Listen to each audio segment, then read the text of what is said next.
La proposition de loi que nous examinons se fixe pour objectif, ce qui est certes louable, de simplifier l'accès à la mobilité des alternants et apprentis et de sécuriser cette mobilité. Mais cette PPL est en réalité un prolongement de la loi de 2018 pour la liberté de choisir son avenir professionnel de Muriel Pénicaud. Pour résumer, depuis 2019, la loi permet aux entreprises d'ouvrir leur propre centre de formation et d'alternance privée et met donc en cause la voie professionnelle sous statut scolaire. Le nombre de CFA a triplé pour atteindre les 3000. Les universités et lycées professionnels publics sont fragilisés par cette concurrence.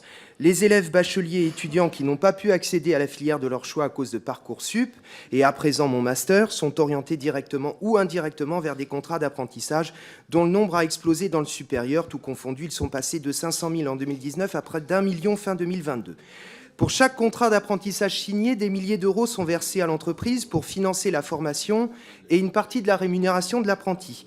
En 3 ans, et cela a été dénoncé par la Cour des comptes, 35 milliards d'euros d'aides et de subventions ont été versés au titre de l'apprentissage. Muriel Pénicaud l'a d'ailleurs très bien compris en intégrant le conseil d'administration de Galileo Global Education, devenu le leader mondial de l'enseignement supérieur privé, implanté dans 18 pays. Un obstacle cependant pour continuer de percevoir les financements, le contrat est mis en veille au-delà de 4 semaines de mobilité à l'étranger. Sous couvert de sécurisation, il s'agit en réalité d'ouvrir et d'élargir le marché toujours plus juteux de la formation privée.